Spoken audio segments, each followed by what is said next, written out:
მერია უნდა იყოს გამჭირვალე. ცხელი ხაზის უნდა არსებობდეს და კვირაში ერთხელ მერს უნდა კონდეს საშუალება ყველასთან არა, მაგრამ გარკვეული ადამიანები გამოყოფილი იქნება, ვინც ტკივილს მიიტანს, პრობლემას მიიტანს. ძირითადად მუშაობს ორი ქუჩა. ჭავჭავაძის და პუტკინის ქუჩა. და პლუს ამას კიდე მელიქიშვილის ქუჩა.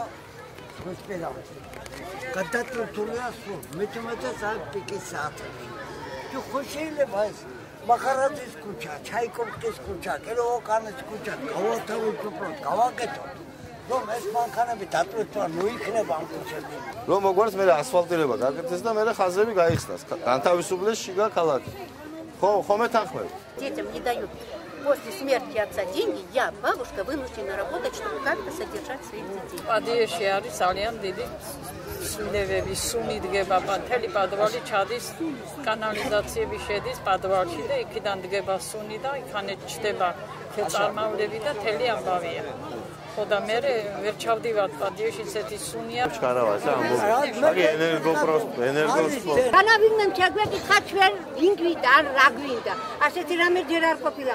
ხო და ჩვენ ვინც გვინდა და ჩვენ ხალხის გულში და გვერდით დაგვიდგება ბატონი გოჩა და ნამდვილად ბეპატრონება და ჩვენი აჭარის წარმომადგენელი მიხედავ ჩვენ აჭარას. ძე მართლაც არ გახუთა. დაკავებული უნდა იყოს.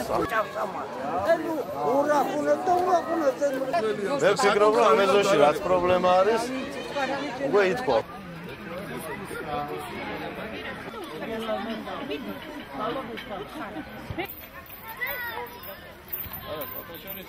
აბა თვითონ ამ განძლიანო ეს გასაგებ და ანტანა შევავშობაში პარკში რო იყო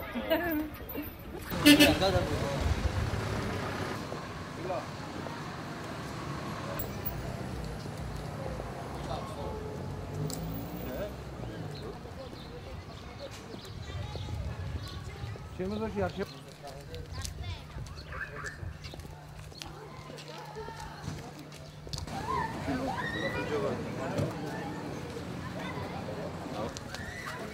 გამარჯობა, ბებო გამარჯობა. საერთოდ ვერც დადებითი, ვერც უარყოფითი.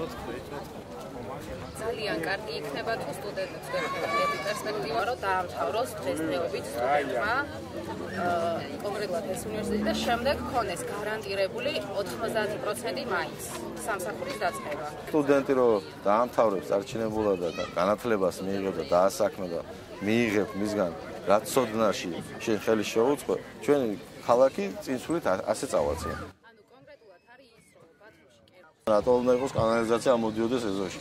ხო, ჩემამდე და ეს შესაძლებლობა არ არის, არის, სწორად გამოყენება უნდა.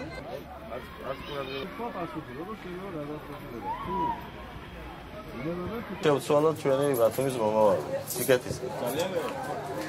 რო ვახტეთ მე გააკეთებთ? დაპირებას არ მოგცემ. ხო, სიტყვას გაგო. ვარ დაგვანაწილე.